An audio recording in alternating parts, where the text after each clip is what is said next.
सुरेश कुमार जी, जौनपुर से। राधा वल्लभ प्रसाद। राधे राधे महाराज जी। महाराज जी, आपके चरणों में कोटि कोटि प्रणाम।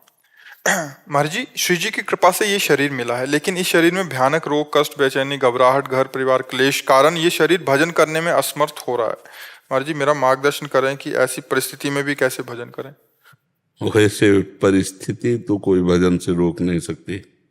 अब अभ्यास आपने प्रभु के भजन का नहीं किया, इसलिए आपको ऐसा लगता है भजन नहीं होता है। नहीं, मुझे जैसे महाराज जी पहले मान लो मैं नौकरी कर रहा था, पैसे घर से काम चलता था। अरे भैया, अभी देख वर्तमान में राधा राधा बोल, राधा राधा, कृष्ण कृष्ण बोल, हरि हरि बोल, जीवन सार्थक हो जाएगा। नहीं मरना तो है ही रे, मरोगे नहीं क्या? तो फिर राधा राधा राधा, यही पर लोग सकल सुख पावत मेरी, सो भैया कृष्ण गुण संग। भगवान से चित्त जोड़ने पर जो आनंद प्राप्त होता है, उसी आनंद के बल से तो इस माया पर विजय प्राप्त की जा सकती है। नहीं तो अभी क्या है, अभी और डिप्रेशन में पहुंच जाओगे। महाराज जी घर वाले इतना तंग करते हैं ना, तू भजन कर रहा है, ऐसा हो जाएगा वैसा हो जाएगा। जब मैं कहीं बैठ जाऊँ, कोई देख लेगा, पत्नी देख लेगी या माँ देख लेगी, भाई देख लेगा, सब कहेंगे तू यही कर रहा है, तू ही भोग रहा है, यही कर रहा है, तू ही भोग रहा है। ऐसा लोग बोलते हैं, पर मैं सुनता हूँ, निकालते कोई बात नहीं है। लेकिन हमें खुशी गुरु जी क्या है कि हमें सोतो श्री जी हमारा शरीर छोड़ दे, मैं खुश हो जाऊंगा। शरीर छूट जाए? देखिए महाराज, 4 दिन से मैं नहीं खाना खाता हूँ। अरे तुम 4 दिन नहीं खाए, 15 दिन से, 20 दिन नहीं खाए, तो शरीर छूटना कोई काम की बात है? भगवान का स्मरण करते हुए शरीर छूट जाए। शरीर छूटेगा, दूसरा शरीर मिल जाएगा, सुअर कुत्ता को मिल जाएगा। फिर तिल तिल काट करके भूंज करके खाए जाओगे, वो अच्छा कि मनुष्य शरीर में अभी हरि हरि, राम राम, कृष्ण कृष्ण बोलकर, राधा राधा बोलकर भगवान की प्राप्ति कर। जितनी श्वासें उतने में राधा राधा बोल, पक्का भगवत प्राप्ति हुई। बैठने की जरूरत क्या है? घर वाले को जान ही नहीं पाओ। अरे ये सब बाहरी बातें हैं, अंदर से चल रहा राधा राधा राधा राधा। पत्नी से हंसो, परिवार से हंसो, कोई जान ना पाए तुम कैसे भक्त हो। भगवान का चिंतन करते हुए भगवान में चले जाओ, भगवान में डूब जाओ, भगवान के लिए जीवन अर्पित कर दो। ऐसे घटिया जीवन व्यतीत कि हम तो ये मनाते शरीर छूट जाए, शरीर छूट जाए तो वहाँ 5 स्टार होटल है क्या, वहाँ जाके तुम बुक हो जाए। हाँ, लोग पता नहीं इस भ्रम में रहते कि भैया इससे तो अच्छा मर जाओ तो क्या होगा? सुअर कुत्ता नाली का कीड़ा क्या क्या बना दिए जाओगे, मरोगे। इसलिए चुपचाप राधा राधा बोल, चिंतन करो, प्रभु का चिंतन करते हुए शरीर छूटे, आनंद पूर्वक रहो। क्या बीमारी है? 4 दिन मतलब पेट में कब्ज बनती है ना, पेट में कब्ज बनती है, गैस की वजह चार एक्चुअली भूख की वजह से गैस बनती है, गैस की वजह से कब्ज बन जाती है। 4 दिन मतलब न खाना खाता हूँ। हमारी प्रार्थना मान लीजिए, समय से भोजन पाइए, रूखा सूखा जो मिले, पानी की मात्रा और बढ़ा दीजिए, पानी और थोड़ा सुबह पानी पी के गरम गरम वज्रासन में बैठ के और आधा 1 किलोमीटर चलिए, पेट साफ होने लगेगा। समय से इसको भोजन दो, समय से व्यायाम करो। मनुष्य शरीर बहुत लाभदायक है। कैसा मतलब जीवन लोग बना लेते हैं। क्यों 4 दिन भोजन नहीं करते? किसने कहा 4 दिन भोजन नहीं करना? मुझे जी भूख नहीं लगती, क्या कहाँ खा लेंगे। पानी पीने की इच्छा होती है? प्यार पानी पीता हूँ। तुम तो यार भजनानंदी महात्मा बन सकते हो। 4 दिन भोजन की इच्छा लो, खूब बढ़िया डट के भजन करे, लो सोच जाला, लो भोजन कर ला, कुपचक को भजन करे, भगवान की प्राप्ति हो जाए। यार आनंदित रहना लोग नहीं जानते, सच्ची कहते हैं। मनुष्य जीवन में आनंदित रहना नहीं जानते। अगर कला जान जाओ जीने की और आनंद की, तो हर स्थिति में आनंद है, हर स्थिति में। देखो मरने की तैयारी में बैठे हुए हैं, लेकिन पाई भर न शोक है, न चिंता है, न कोई कष्ट है। कोई कष्ट नहीं, कष्ट ही कष्ट है, कोई कष्ट नहीं। हर परिस्थिति में एक आनंद। क्यों? आनंद सिंधु से जुड़े हुए हैं। अरे यही कल है, शांति का चिंतन कर रही है तो जाएगा शरीर। राधा राधा राधा राधा। अभी मेहनत करो, अभी भूख लगने लगेगी। मेहनत करते हो कुछ? पहले तो नौकरी कर रहा था। पहले नहीं, अभी वर्तमान में? तो मैं घर बैठा हूँ, घर काम करता हूँ बस केवल। तो घर के काम करो, मेहनत करो, तो अभी भूख लगे, लकड़ी पच जाए यार। किसान आदमी जो है ना, सब पचा ले। तुम मेहनत नहीं करोगे। बीमार हूँ, क्या बीमार? कुछ बीमार नहीं। घर वाले कहे पहले इतना मोटा था, कितना गल गया, आधा हो गया, तो ऐसे हो जाएगा, वैसे हो जाएगा। गुरजोत जी, देहरादून से। राधे राधे राधे। महाराज जी, आपके चरणों में कोटि कोटि प्रणाम। महाराज जी, गुरु रामदास जी के प्रकाश उत्सव की बहुत बहुत बधाई हो आपको। महाराज जी, शुभ कर्मों का फल नाम जापक को मिलता है। महाराज जी, नाम तो संपूर्ण है, नाम नहीं, अब यहाँ शुभ और अशुभ दोनों कर्म होते हैं, तो नाम जापक के शुभ और अशुभ दोनों कर्मों का नाश करता है नाम। नहीं तो शुभ कर्म उसे फंसा देंगे ना, भोगे भोग तो मिलेंगे सांसारिक सुख, तो फंस जाएगा। तो शुभ अशुभ दुर्ग विध्वंस बल तब जयति जयति जग उच्चर। शुभ और अशुभ मतलब पुण्य और पाप दोनों को नाश करके नाम दिव्य आनंद प्रदान करता है। क्योंकि पुण्य अधिक से अधिक आपको स्वर्ग तक ले जाएंगे, पाप अधिक से अधिक नरक तक ले जाएंगे, और पाप और पुण्य दोनों का नाश हो गया तो परमेश्वर की प्राप्ति होती है। इसलिए नाम जापक को सुख और दुख दोनों पर ध्यान नहीं देना चाहिए, दोनों को सह जाना चाहिए। दुख आवे तो सह जाए, सुख आवे तो सह जाए। सुख सहने का मतलब अहंकार न करे, फूले ना, और दुख आवे तो प्रभु को भूले ना, उनके स्मरण में मगन रहे। तो उसका शुभ और अशुभ दोनों जब नष्ट हो जाएंगे तब वो भगवत प्राप्त होता है। इसलिए उपासक को, नाम जापक को केवल शुभ का फल मिलता है, ऐसा कहने में त्रुटि हो जाएगी। जी कथा मर्जी नाम तो संपूर्ण है, नाम जप करते हुए शुभ कर्मों से नाम जापक की स्थिति कैसे ऊंची होती है? नष्ट हो जाते हैं ना। जैसे मानो अगर हम उसको स्थूल रूप में समझा तो जैसे आपके पास शुभ कर्मों के अनुसार से रुपया आ गया, शुभ कर्मों के पुण्य के अनुसार से आ गया, तो आप क्या करोगे? लंगर चलाओगे, साधु महात्माओं की सेवा करोगे, जीव की सेवा करो, क्योंकि भक्त हो। और उसका भोग थोड़ी करोगे कि चलो चलते हैं दूसरे देशों में चलते हैं और मनोरंजन कर, ये तो नहीं करोगे ना। भक्त हो तो शुभ को इस तरह से कि जो रुपया आया है, कुछ गौ सेवा हो जाती, संत सेवा हो जाती, गरीबों की सेवा हो जाती, बीमारों की सेवा हो जाती। आपका दिमाग चलेगा, चूंकि आप परमेश्वर के जन हो, तो उसी से कि लंगर चलवा देते हैं, सबको भोजन पवा देते हैं, गरीबों को कपड़ा बंटवा देते हैं, औषधि बंटवा देते, तो आपने शुभ का भोग नहीं किया। तो अशुभ, आपको भारी विपत्ति दुख आ रही, अब आप किसी से सहयोग नहीं ले रहे, एकमात्र परमेश्वर के अधीन, जैसे तेरा किया मीठा लागे। यद्यपि वो अशुभ नहीं है, वो धर्म की निष्ठा को दिखा रहे हैं। इन महापुरुषों के शुभ अशुभ नहीं होते, जो गुरुजन जो अवतारी पुरुष हैं वो शुभ अशुभ से थोड़ी आते, लेकिन वो दिखा रहे हैं, वो हमारे लिए ही तो दिखा रहे हैं कि इतना तक कष्ट मिलने पर भी वो यही कह रहे हैं कि वाहे गुरु का किया जो है वो तेरा किया मीठा लगे। वाहे गुरु वाहे गुरु वाहे गुरु, एक भी शब्द और नहीं निकल रहा। जय हो आपकी, बहुत मीठा है, आपका विधान किया हुआ बहुत मीठा, वाहे गुरु वाहे गुरु। तो ना शुभ और ना अशुभ दोनों का नाश हो जाता है, वो परमात्मा प्राप्त हो जाता है नाम जापक से। नाम जापक का कोई ऐसा भाव ले कि केवल उसको सुख ही सुख मिलता है लौकिक, तो फिर बड़े बड़े संतों को जो दुख मिला सो क्या वो नाम जापक नहीं थे? क्या निरंतर नाम जापक थे, निरंतर नाम जप कर रहे हैं और मांग भी रहे, नाम जप भी मांग रहे हैं ना। तेरा किया मीठा लागे और हरिनाम पदारथ नानक मांगे, कह रहे ना, हरिनाम पदारथ नानक मांगे। गुरु अर्जन देव जी की वाणी है कि हरिनाम पदार्थ, भगवान के नाम रूपी पदार्थ को मांग रहे हैं कि निरंतर हमारे अंदर बस वही चलता है। शुभ और अशुभ का प्रभाव ना पड़े, ये नाम जापक का है। शुभ और अशुभ का प्रभाव ना पड़े।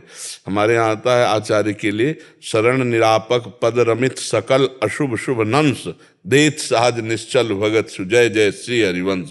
जो शुभ अशुभ दोनों को नाश करके निश्चल प्रेम भक्ति दे देते हैं, ऐसे गुरु हरिवंश की जय जयकार हो। जो अपने लोग मतलब जिस आचार्य की शरण में, तो ये शुभ अशुभ दोनों का नाश होने पर ही उत्तम भक्ति या उत्तम ज्ञान की प्राप्ति होती है। जी महाराज जी, ये नाम जापक की स्थिति में भी वृद्धि होती है अगर शुभ कर्म किए जाते हैं, ऐसा मैंने सुना है। नहीं तो नाम जापक इसीलिए शुभ कर्म ही करेगा, क्योंकि बिना किए तो कोई कुछ रह नहीं सकता।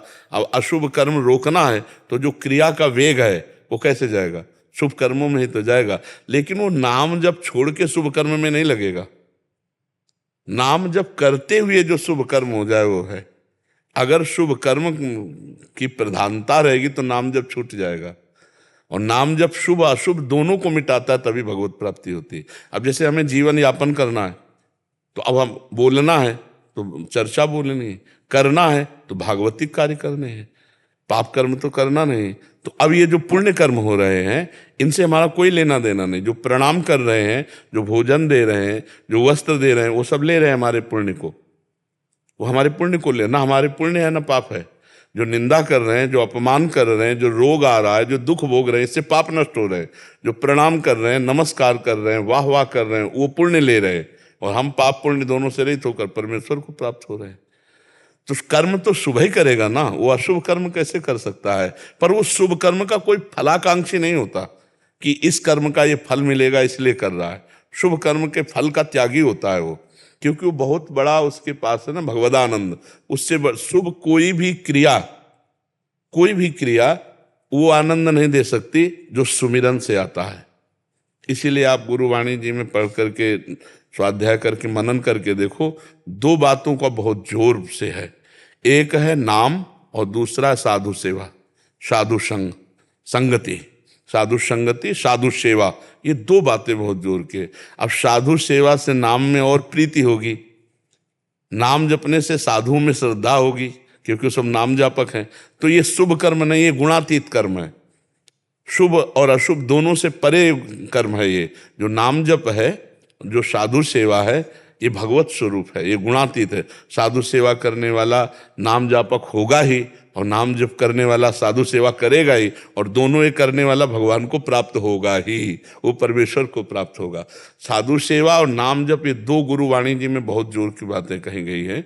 जितने भी संतों के देखो तो बस उनकी जब वाणी पकड़ो तो नाम नाम नाम, जहाँ देखो नाम की महिमा और संतों की सेवा, संगति साधु की, समाज साधु समाज की सेवा, और भगवान नाम। जीव की जो सेवा है ये भगवान की प्रसन्नता के लिए, तो ये शुभ कर्म ना होकर ये भगवत कर्म हो जाता है।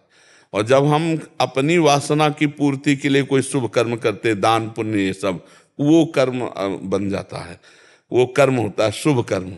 लेकिन जब हम वो भगवान के लिए करते हैं तो भगवत कर्म बन जाता है, वो शुभ कर्म नहीं रहता। तो नाम जापक से जो शुभ कर्म होते हैं वो भगवत कर्म होते हैं, भगवत स्वरूप होते हैं। वो कोई फल की आकांक्षा लेकर कर्म नहीं करता है, वो भगवान की प्रसन्नता के लिए, भगवान की आगे। गुरुवाणी जी ऐसा कहती इसलिए हम कर रहे हैं, गुरुवाणी जी ये कह रही है ऐसा हम कर रहे हैं। उसका क्या फल है उससे हमें कोई मतलब नहीं, आज्ञा है गुरु ग्रंथ साहब की, तो इसलिए वो हम कर रहे हैं।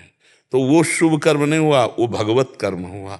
एक होता है अशुभ कर्म, एक होता है शुभ कर्म, एक होता है भगवत प्रीत्यर्थ कर्म, भगवान के लिए करना, तो वो त्रिगुणातीत कर्म होता है। तो भक्त के द्वारा जो कर्म होता है भगवत प्रीत्यर्थ कर्म होता है। अब जैसे आप यहाँ आए हैं तो ये आपका शुभ कर्म नहीं हुआ, ये भागवतिक कर्म हुआ। अब आप जैसे कि मेरे पास रुपए हैं, मैं उनको यहाँ दान करता हूँ, धाम में दान करने से कई गुना बढ़ करके लाभ मिलता है, अब ये शुभ कर्म होगा। और मेरे पास 10,000 रुपये हैं, यहाँ संत समागम में लगा देते हैं, मेरे परमेश्वर हम पर प्रसन्न होंगे, ये भागवतिक कर्म, भगवत प्रीत्यर्थ। लक्ष्य है जिसका भगवान की प्रसन्नता, वो हो गया भागवतिक कर्म। और लक्ष्य है कई गुना बढ़कर मिलेगा, ये हो गया शुभ कर्म। और फिर जो विपरीत हो उसे अशुभ कर्म कहते हैं जी। डॉक्टर उदेश्वर शर्मा जी भोपाल से। राधे राधे महाराज जी। महाराज जी, गोपाल सहस्त्रनाम स्तोत्र पाठ का क्या विधान है? जब तक वैष्णवता ना हो तब तक पूर्ण विधान नहीं माना जाता। किसी वैष्णव सदगुरु का आश्रय लेकर के, हाँ, वैष्णव भाव से पहले युक्त होना चाहिए, दासत्व कि मैं भगवान का दास हूँ, सबसे पहला विधान। फिर जो करन्यास है, अंगन न्यास है, उसमें लिखे हुए हैं, उनको अपने गुरुजनों से पूछकर, विज्ञजनों से पूछकर अनुष्ठान रूप में करे तो उसका अलग फल मिलता है। और हम केवल भगवान के नाम का कीर्तन कर रहे हैं, तो ओम क्लीम देवा काम देवा यहाँ से शुरू होता है गोपाल शास्त्र नाम, तो हम केवल भगवान के 1000 नामों का कीर्तन कर लेते, परम मंगल होगा। और अगर अनुष्ठान करना है, मतलब कोई लाभ सकामता पूर्वक करना है कि हमें पाप नष्ट करना है या हमें अमुक कामना की पूर्ति, तो फिर सांगोपांग होना चाहिए। और नहीं तो ऐसे सब भगवान नाम कीर्तन मात्र से सब मंगल हो जाएगा। तो भगवान के 1000 नाम है, उनका उच्चारण कीजिए। संस्कृत आती है आपको? संस्कृत में पीएचडी। हाँ, तो बस फिर बहुत सुंदर, फिर तो क्या, उसमें तो त्रुटि होगी ही नहीं। पर इससे वो भगवान का प्रेम मिलेगा, और कर्मानुष्ठान के रूप में जब आप उसको लेंगे तो फिर उसमें फल की प्राप्ति होगी, उसमें भगवत प्रेम नहीं जागृत होगा। भगवत प्रेम जागृत करने के लिए बिल्कुल नाम कीर्तन के रूप में उसको कीजिए।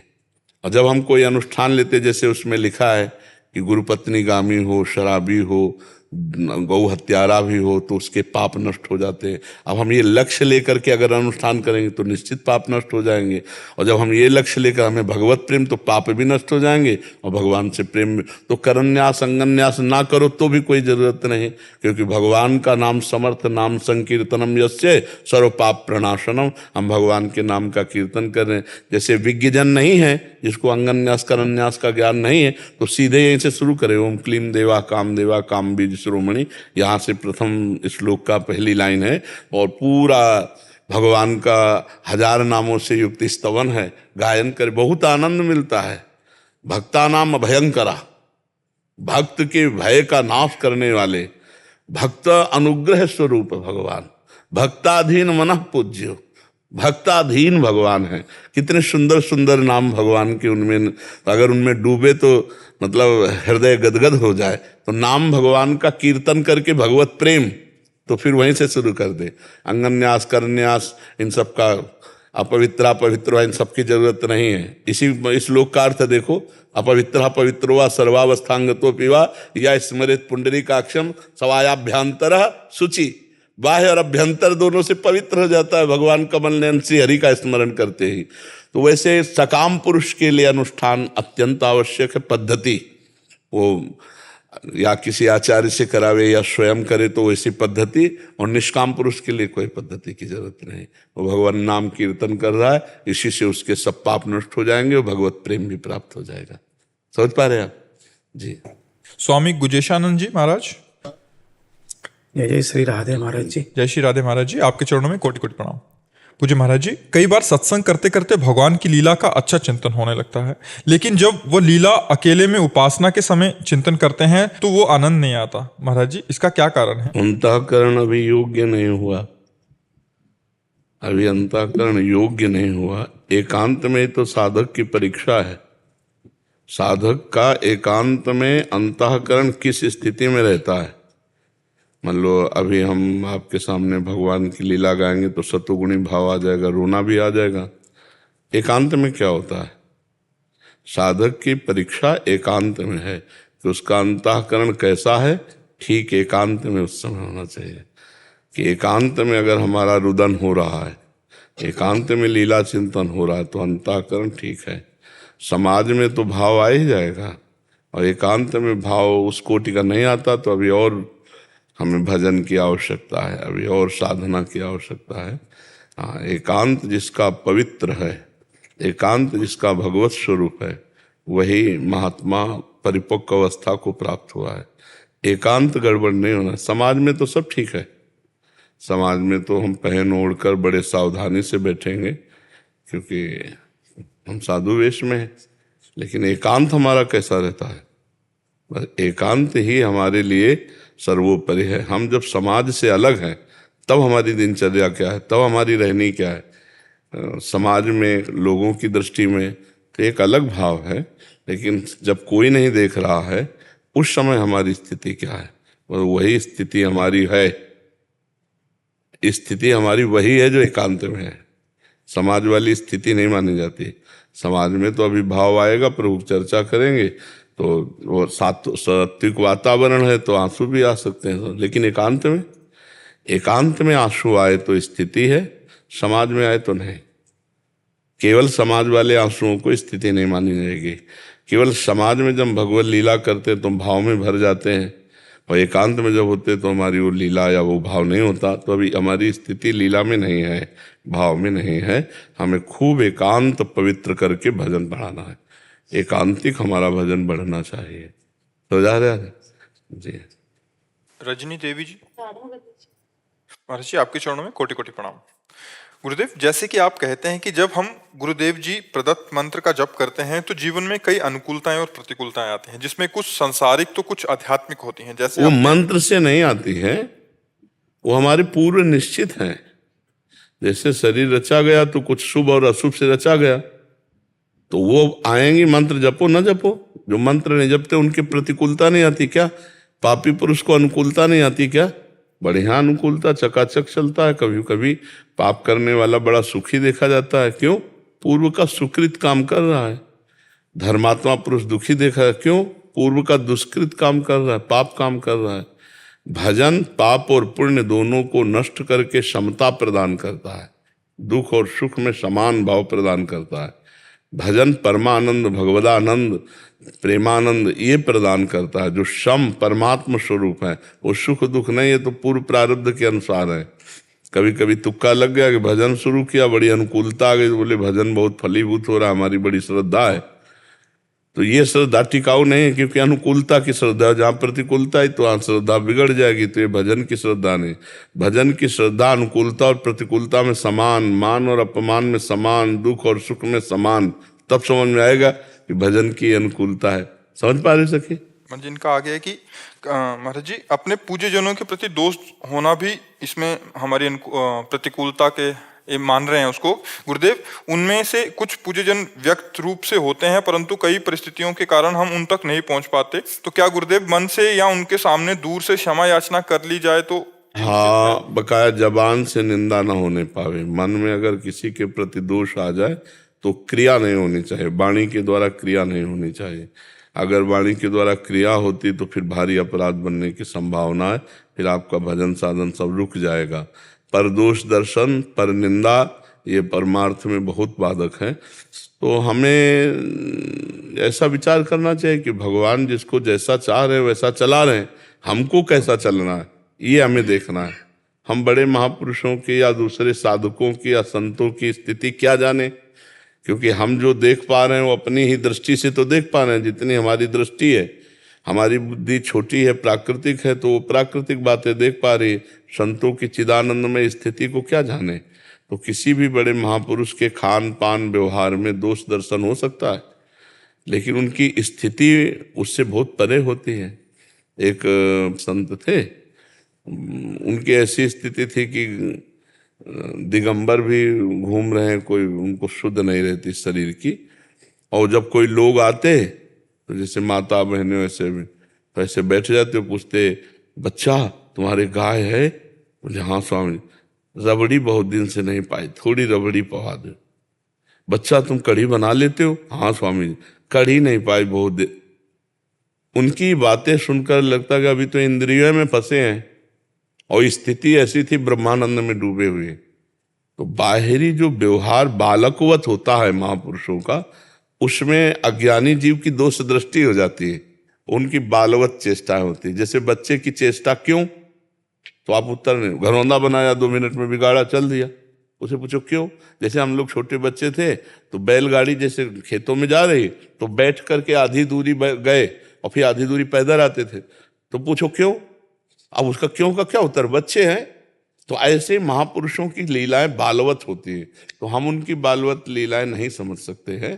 तो इसलिए बहुत विचित्र लीलाएं होती है जो समझ ही नहीं सकते, नहीं समझ सकते, बिल्कुल नहीं समझ सकते, क्योंकि वो इंद्रियातीत हैं और हम इंद्रियों के अंतर्गत हैं। वो बुद्धि के अतीत स्थिति में है और हम बुद्धि के अंतर्गत है। तो हम क्या करें, बड़े महापुरुषों को मानसिक प्रणाम करें और अपने छोटे साधक जो अपने, तो ये विचार करें कि भगवान इनको भी बुद्धि देंगे, कल भगवान इनको भी अच्छे बना देंगे। हम दोष दर्शन क्यों करें।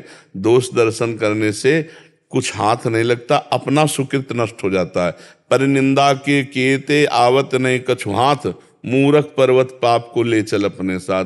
दूसरे की निंदा करने से कुछ हाथ नहीं लगता, मूर्खतावश पाप की पिटारी दूसरों की लेके निंदा करके हम नरक जाने का रास्ता। तो हम कभी दूसरे के दोष दर्शन न करें, कभी दूसरे की निंदा न करें, कभी दूसरे की निंदा ना सुने, तो हम जो भजन कर रहे हैं वो हमें आगे बढ़ा देगा, और नहीं तो फिर भजन क्षीण हो जाएगा, भजन वृत्ति क्षीण हो जाएगी, भजन करने की वृत्ति क्षीण हो जाएगी। जी महाराज जी, एक और प्रश्न है इनका। महाराज जी, शरीर के रोग के कारण मैं वाणी जी का पाठ, जप माला, मंत्र जाप नहीं कर सकती, ना ही श्री जी को भोग पवा सकती हूँ, ना ही अष्टयाम सेवा कर पाती हूँ। गुरुदेव, आप जी कहते हैं कि शरीर तो गंदा है और रोग के कारण और गंदा हो गया। नहीं, नाम जप करने में क्या परेशानी है, किसका प्रश्न। हाँ, कोई बात नहीं, काउंटर से करो, जबान से करो, माला से ना करो तो जबान से करो। नाम जप के बिना तो क्या, शरीर आज रोगी है तो कल मरोगे, मरना है। हम साफ बात करें, इसका नाम मृत्यु लोक है। ऐसा तो नहीं है कि हम आगे चलकर अमर हो जाएंगे, और रोज का रोज आयु खत्म हो रही, शरीर नष्ट होगा, तो हम इसमें ढिलाई नहीं करते, नाम जप करते रहना चाहिए। राधा राधा। करते हैं काउंटर और मोबाइल, इससे हमें कोई मतलब नहीं है, हमें चाहिए नाम जप, हमें चाहिए भगवत स्मरण। वो अंगुली से आप ऐसे गिन के करो, काउंटर से करो, माला से करो, श्वास से करो, बिना श्वास के मतलब आंतरिक चिंतन से करो, जैसे बने तैसे इन प्रकार भजन होना चाहिए। भजन हो रहा है तो सब ठीक है, सब मंगल है। लीलाधर अरोड़ा जी। श्री हरिवंश महाराज जी।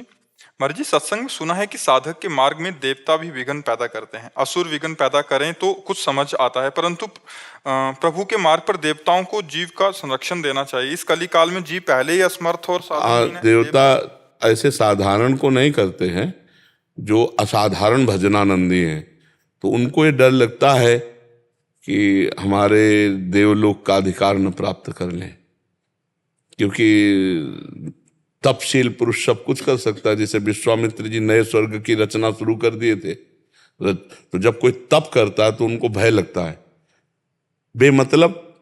अब यही तो निकृष्टता है, इतने ऊंचे स्थान पर बैठ करके और इतना निम्न आचरण करना कि कोई महात्मा, कोई साधक अगर ठीक से भजन करने लगे तो उसके भ्रष्ट करने का वो पूरा विधान बनाने लगेंगे, क्योंकि उनको ये लगता है कि मेरे से ऊपर निकल जाएगा या मेरा पद छीन ले लेगा।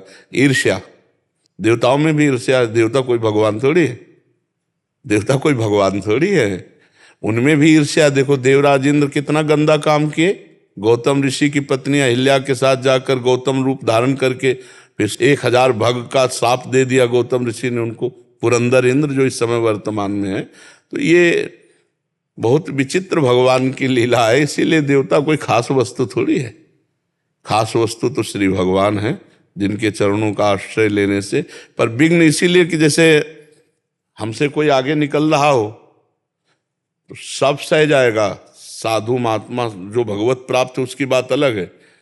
कंचन तजना सहज है, सहज त्रिया का नेह, और मान बड़ाई ईर्ष्या दुर्लभ तजनाए। हमसे ज्यादा इसकी कीर्ति हो रही, हमसे ज्यादा ये निकला जा रहा है, हमसे ज्यादा आगे बढ़ गया, ईर्ष्या, जो अंदर की ईर्ष्या है। तो अब उस साधक को ईर्ष्या क्यों करनी चाहिए, वो और भजन करे। भाई आकाश बहुत बड़ा है, तुम जितनी पतंग उड़ा सको उड़ाओ, दूसरे काटते क्यों हो, दूसरे काटते क्यों हो? ईर्ष्या, ईर्ष्या। तो ये मनुष्यों में भी है और ऋषि मुनियों में भी पाई जाती है और देवताओं में भी पाई जाती है। कोई भगवत प्राप्त महात्मा वो ईर्ष्या मुक्त होता है, नहीं तो गुरु शिष्य में भी पाई जाती है। शिष्य ने गुरु को जहर दे दिया, गुरु ने शिष्य को जहर दे दिया, कितने ऐसे प्रमाण। उन्नति देख करके ईर्ष्या बढ़ जाती है। सब कुछ ठीक है लेकिन ईर्ष्या बहुत बड़ी वस्तु है।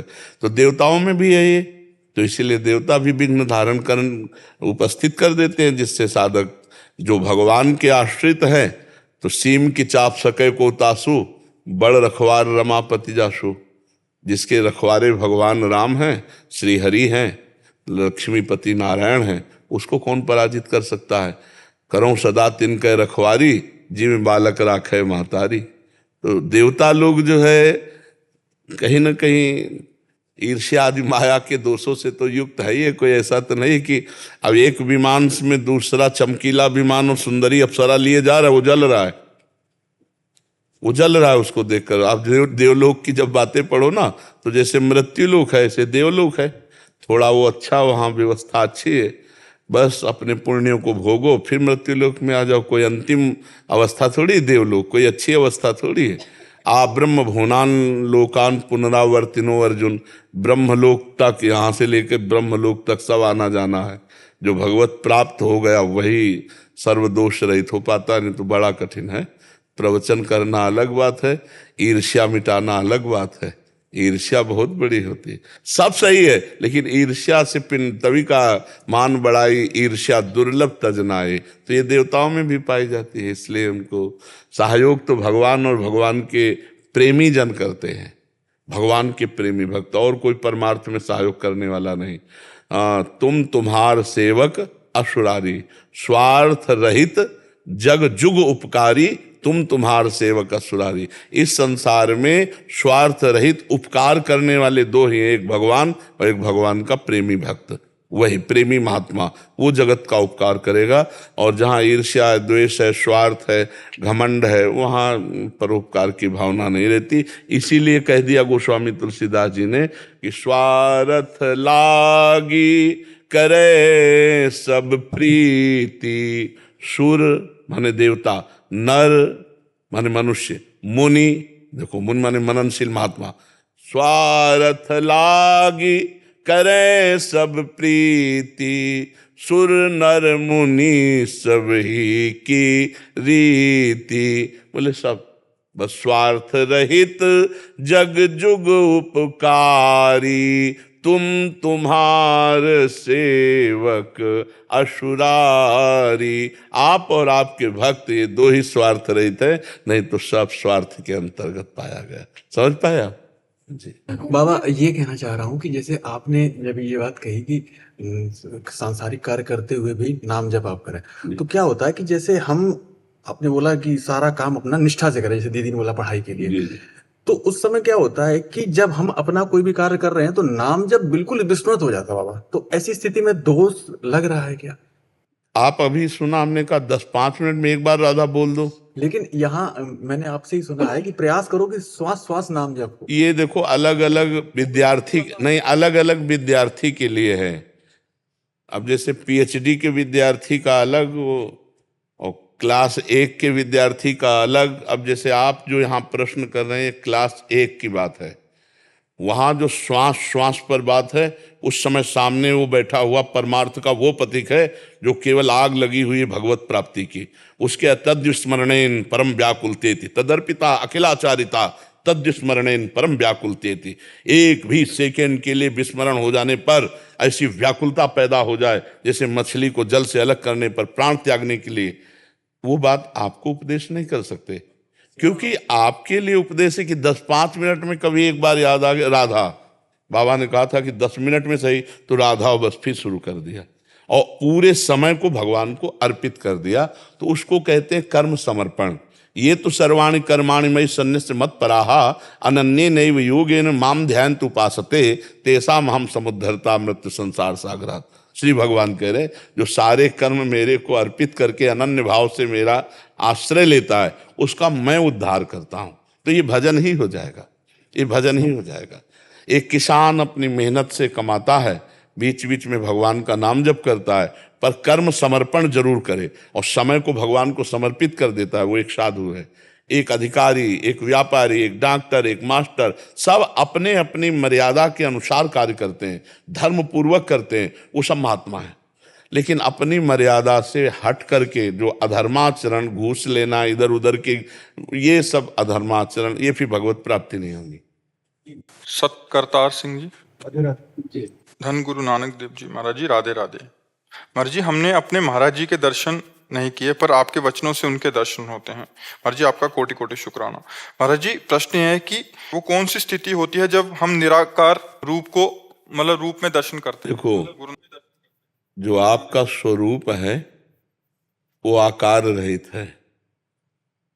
आकार आपका स्वरूप नहीं है और स्वरूप का कोई आकार नहीं है। स्वरूप जिस आकार को पकड़ लेता है वो उसी में तदात्म हो जाता है। वो होता नहीं है पर तदात्म हो जाता है। जैसे हम उदाहरण में बता रहे हैं आपको, एक आदमी रिक्शा चलाता है और उससे कहो ए रिक्शा, खड़ा हो जाएगा ना?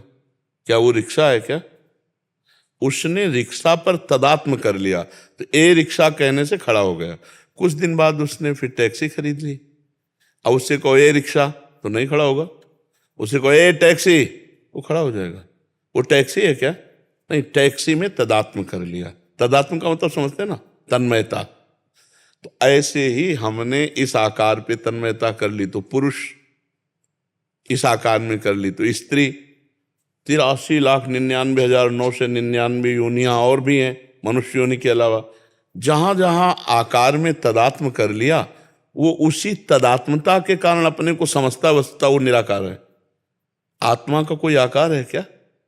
कोई आकार नहीं। सबके अंदर है लेकिन कोई आकार नहीं है। जो काला है कि गोरा है कि स्त्रीलिंग है कि पुरुषलिंग है, ये सब शरीर के हैं। ये सब लक्षण जड़ शरीर के हैं। वो अच्छा है कि बुरा, ये स्वभाव के हैं। ये अंतःकरण के, वो इन सबका साक्षी है। वो जो सबका साक्षी वही परमात्मा है, वही तुम में भी है, सब में है। अब हम लोग फंस गए आकार में, आकार में फंस गए ना। ईमानदारी से देखो, आकार में फंसे कि नहीं? तो आकार से ही हम निराकार तक पहुंच सकते हैं। हमारे जो गुरु हैं वो आकार रूप धारण करके आए कि नहीं आए? निराकार तो नहीं, शब्द निराकार नहीं है, शब्द भी आकार है। जैसे हम बोला राम, तो आया ना आपके दिमाग में आकार, राम। शब्द आकार, शब्द देने वाले गुरुदेव आकार, उनकी आराधना करके जब हम आकार की आराधना की तो हमारा जो आसक्ति इस आकार में था उसे कम होने लगेगी, क्योंकि हम आसक्ति गुरु में करने लगे ना। और जे ही गुरु में आसक्ति की पूर्ण रूप से, तो गुरु की कृपा से जो निरंकार है, जो निराकार है, अपना स्वरूप, गुरु का स्वरूप, वही परमात्मा है, परमेश्वर है, वही परमेश्वर है। ये अनुभव होता है अपने आप से, अपने आप का। ये बुद्धि से अनुभव नहीं होता, क्योंकि बुद्धि तो उसके द्वारा प्रकाशित है, समझ रहे? बुद्धि को जो बुद्धि तत्व में ज्ञान आया है वो तो उसके द्वारा आया है, वो उसको कैसे जान सकते? बुद्धि स्वरूप को नहीं जान सकती, स्वरूप बुद्धि को प्रकाश दे रहा है, अपने द्वारा अपना अनुभव होता है। अब अपने द्वारा ये बात कहें तो तुरंत शरीर पे आएगी दृष्टि? नहीं। हाँ, यही दृष्टि हटती है गुरु उपासना से, गुरु वाणी की कृपा से, गुरु उपासना से यही दृष्टि हटती है। ध्यान मूलम गुरु मूर्ति, पूजा मूलम गुरु पदम, मंत्र मूलम गुरु वाक्यम, मोक्ष मूलम गुरु कृपा। कोई आज तक ऐसा एक भी नहीं है जिसने अपने गुरु की, परमेश्वर की आराधना ना की हो और उसे बोध हो गया हो, तत्व बोध हो गया हो। तो अपने आकार रूप गुरुदेव की शरण होकर आकार रूप नाम वाणी, जैसे हम कह रहे हैं ओम, तो आकार आया कि नहीं आया? कि ओम का क्या आकार है? आया कि नहीं आया? ओम, तो आ गया ना आकार। इसी से हम निराकार में पहुंच जाएंगे। आकार सीढ़ी से निराकार में, अनुभव में आ जाएगा। वो ऐसे अनुभव में नहीं आता। वही आकार धारण किए वही निराकार है, जो निराकार है वही आकार है, जो आकार है वही निराकार है। अंतर इतना नहीं, जैसे पानी और बर्फ में क्या अंतर है? पानी ने आकार धारण किया तो बर्फ में है क्या? पानी ही तो है ना। और जब बर्फ का आकार पिघला तो पानी और बर्फ में जैसे भेद नहीं, ऐसे आकार और निराकार में भेद नहीं, वही परम तत्व विराजमान है। हम जहाँ धारणा करते हैं वैसे ही धारणा से हमें अनुभव में आता है। जैसे हम प्रगट में श्री विग्रह विराजमान करके, मूर्ति विराजमान करके आराधना करते हैं, तो इसी से हमारे अंदर जो भगवान विराजमान है वो प्रकट होने लगते हैं। अब बाहर के, जब ध्यान आया तो बाहर की आरती, और जब अंदर हुए तो अंदर की आरती शुरू है। वही बाहर है वही अंदर है। ये नाशवान मायाकृत है। ये इसे हम सत्य मान करके अपना स्वरूप मान रहे कि मैं हूं, यही भ्रम हट जाए तो तत्वबोध हो जाए। इसीलिए गुरु आराधना, इसीलिए नाम जप, इसीलिए भजन है।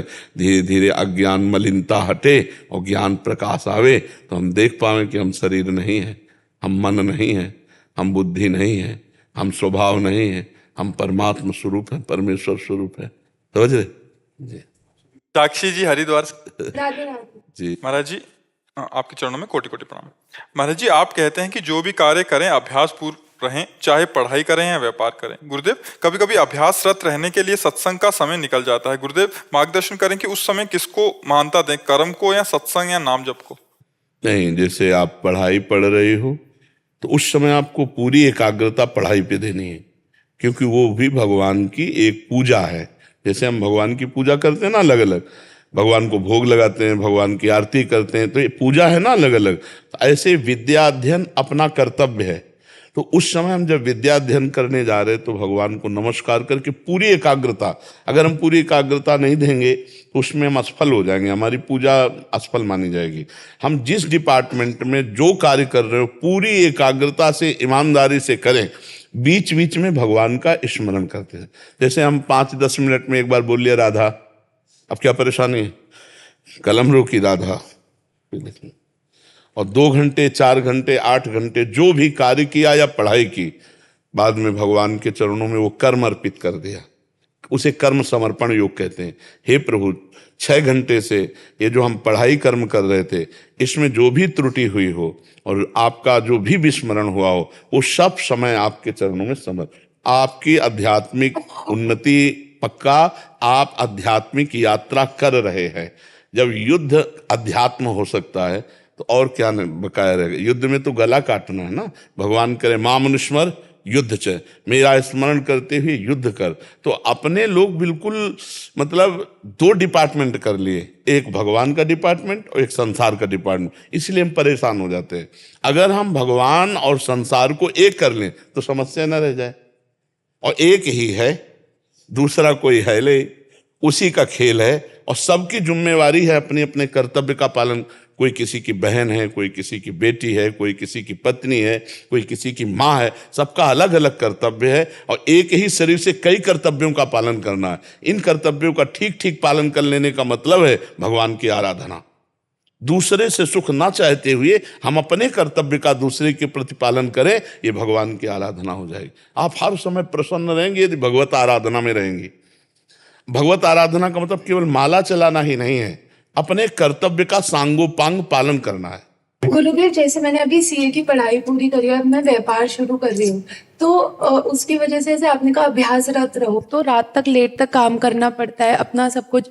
और ऐसा लगता है आपसे हम तब मिलते हैं जब हम सत्संग सुनते हैं। मतलब ऐसा लगता है हम आपसे उस दिन निकटता लगती है जब हमने सत्संग सुना। तो हमने भागवत सुनने का नियम शुरू करा, पर तब काम लगता है और अभी नहीं, हमें ये बताइए 24 घंटे में आप कितने घंटे काम कर सकते हैं जो बिल्कुल तन्मयता पूर्वक कर सकते हैं? गुरुदेव 10-12 घंटे। 12 घंटे, 30 मिनट सत्संग सुन लीजिए। 30 मिनट, 12 घंटे अगर हम काम कर रहे हैं और 30 मिनट हम सत्संग के लिए निकाल लेते हैं तो क्या हमारा घाटा हो जाएगा? 6 घंटे 8 घंटे शयन के लिए होते हैं, 12 घंटे काम के लिए होते हैं। तो आपके पास कितने समय बचा? मान लो 6-8 घंटे आप सो लें गृहस्थी में, संसार में। वैसे तो अब तो 3-4 घंटे का आदेश करते हैं साधक के लिए, लेकिन गृहस्थी में मान लो हम 7 घंटे 8 घंटे मान लो, और आप 12 घंटे काम करते हैं, तो 12 + 8 कितने हुए? 20। अभी तो 4 घंटे बचे ना। तो जो समय आप मनोरंजन में और व्यर्थ में देते हैं वो समय हमें दे दीजिए, आप महात्मा बन जाएंगे। आप इस प्रश्न, हमारे प्रश्न का उत्तर दीजिए कि आप 12 घंटे काम कीजिए और वो 12 घंटे ठाकुर जी को समर्पित करने के लिए 1 मिनट लगता है, ठीक है? इसके बाद आप 8 घंटे सोइए और 8 घंटे सोने को भगवान को समर्पित कर दीजिए। 20 घंटे आपके इसमें गए, अब 4 घंटे बचे हैं। 4 घंटे में आप क्या करेंगे? जो आप कहेंगे। 4 घंटे भजन कर ले तो महात्मा हो जाए। हम ये कहते हैं जो आप व्यर्थ समय देते हैं उस समय को भगवान में लगा दीजिए। आप जैसे ये पेश कर सकते हैं कि हमारे पास समय नहीं सत्संग सुनने का या नाम जप करने का, तो हम उसका विभाजन करके बताते हैं। अब बचे 4 घंटे, तो 4 घंटे में 2-3 बार भोजन के, 2-3 बार भोजन के 1.5 घंटे हम छोड़ते हैं। आराम से भोजन पा लीजिए और बीच बीच में राधा राधा भोजन में तो कह ही सकते हैं, भगवान को अर्पित करके भोजन पा लीजिए। अब आपके पास कितना समय बचा? 2.5 घंटे। 2.5 घंटे आप उसमें 1 घंटा सत्संग सुन लीजिए और 1.5 घंटा नाम जप कर लीजिए। 2.5 घंटे आप हमें दे दीजिए, फिर देख लीजिए। 2.5 घंटे आप समय निकाल कर दे दीजिए अगर हमें, और आप अध्यात्म के अच्छे साधक न बन जाए तो आप हमें बताना, पर गलत मत करना, व्यभिचार मत करना, व्यसन मत करना, गंदी बातें ना देखना ना सुनना। फिर आप देख लो कितने अच्छे बन जाओगे आप। अगर आप गंदी बात बीच में करते रहोगे तो फिर आपको लगेगा कि मैं जो कर रहा हूँ उसका कुछ अनुभव नहीं हो रहा है, क्योंकि घड़े में अगर एक भी छेद कर दो तो धीरे धीरे पानी उससे निकलता जाएगा। तो ऐसे ही अगर हमारे दोष हैं गलत धर्माचरण विरुद्ध अधर्म आचरण, तो फिर आपको आनंद नहीं मिलेगा। हम पहले कह रहे हैं अधर्माचरण का जब तक नाश नहीं होगा तब तक भगवदानंद का स्फुरण नहीं होता। तो इसलिए हमें सहयोग करो कि आप जैसे बॉयफ्रेंड गर्लफ्रेंड ये गंदी बातें जो भारत में आ गई हैं, आप लोग उसे स्वीकार ना करें। आप लोग धर्मपूर्वक चलें। आप जब एक दूसरे को मित्र बनाएं तो माता पिता की अनुमति से शास्त्र संयम पूर्वक पाणी ग्रहण करके गृहस्थी में जाइए, फिर प्यार से रहिए, कोई परेशानी नहीं। ये गंदी बातें हमारे धर्म के विरुद्ध हैं और इससे आपका जीवन और परमार्थ दोनों नष्ट होता है।